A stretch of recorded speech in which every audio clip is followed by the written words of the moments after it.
Poison the Parish, eh? Yep. Right on. Kind of a cool name. Well, I mean, it was my whole take on society, you know, and how if the preachers, if you will, are the Kardashians and their ilk, you know, up there, all these reality and Instagram stars and stuff, and that's what's preaching to kids that are teenagers, thinking that that's what they need to be, you know, they need to just take photos of their asses and become famous, you know. It's kind of a sad state of affairs, man. Was that the precursor to all the fake news stuff too? Just sort of that fake reality became first, and then the fake news followed. I think, man, I've dived so deep into all of that, man. It's like I'm so offended by so many things.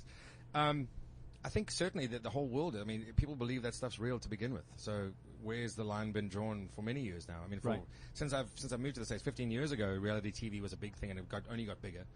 And then you look at things like, what's her name, Mama June, who's now did the fit to fat or fat to fit thing, whatever she did, where it was the whole thing was also faked. It was like there's all this allegation of her wearing prosthetics and stuff, and it's like, okay, well, that makes sense because, you know, you have to do a show now.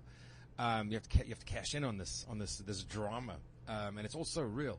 And I think that was certainly the precursor. And I think that to think that there's all this fake news out there, I mean, what was anyone going to expect, man? Every single person, for want of a better word, out there that wants to put out any kind of information, right or wrong, can do it. So it's very difficult to sift through it all, you know. So I just sort of stay out of it, I guess. Is the music world less poisoned? The music world... we're starting to see some cool stuff. I mean, I like Highly Suspect. I like that their music is doing well because it's a band that's very different to what you hear on the radio for the most part. I like Thrice's new album. I think it's a great album too, and I think it's a sort of a departure for them. But it's such a well written, such a great sounding album. And for me, those are both quite promising. And if we can get more music like that on the radio, I think it'd be great because we're all similar genre, but we all sound different, which is kind of the point, you know. Yeah. So. Chevelle's last album was great. I mean, have you heard the band Raven Eye? No, not yet. Heard or seen them? They were just a band that, as I watched them, I just went, "Wow, this is so honest." Yeah. I mean, there was nothing to hide behind. It was just raw, honest music.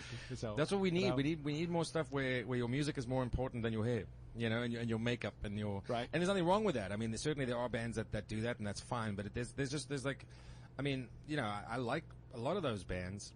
But I also think that the bands I like have substance. Like in this moment, I think she has substance, and I think Maria's a great singer, and I think that them as a collective have something to say. You know what I mean?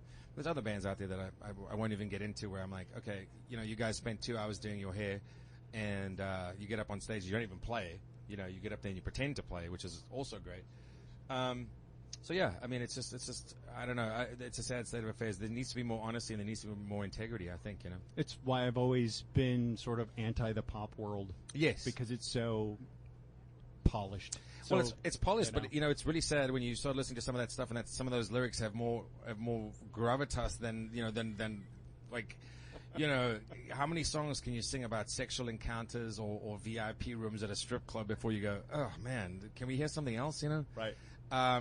It's a glorification of a lifestyle, which I guess is not, you know, and I've lived it. We've all been there. I mean, I think, but when you come out the other side, you realize, okay, yeah, it's fun, but I don't want to base my career on writing songs about, I mean, some guys are in their 50s are still writing songs about, you know, hookers and blow. So it's kind of like it is what it is, I guess. Yeah, as my beautiful wife likes to say, it becomes creepy at some point. At some point, you're so old that writing about that stuff just is creepy. Yeah, I mean, you know, like I said, there's a couple guys out there that are still writing about like teenage girls and stuff, and you go, hang on, man, aren't your kids older than teenagers? You know, it's like, that's creepy.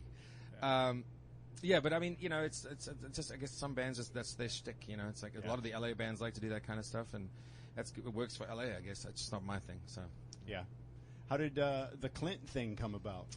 We've known him for many, many years. We've known him for 15 years, actually. We met Seven Dust in 2002. We did Dayton X Fest, and I remember because it was a momentous occasion for us.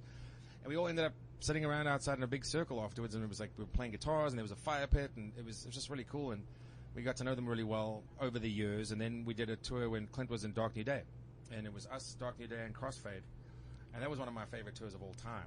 We were like this train wreck of band and crew that just would roll through town and leave destruction when we left, and really got to know everyone on that tour. And really, you know, I'm really close with Clint Lowry and Corey Lowry, and then it just so happened we were looking for a new guitarist, and Seven Dust. Sample complete. Ready to continue?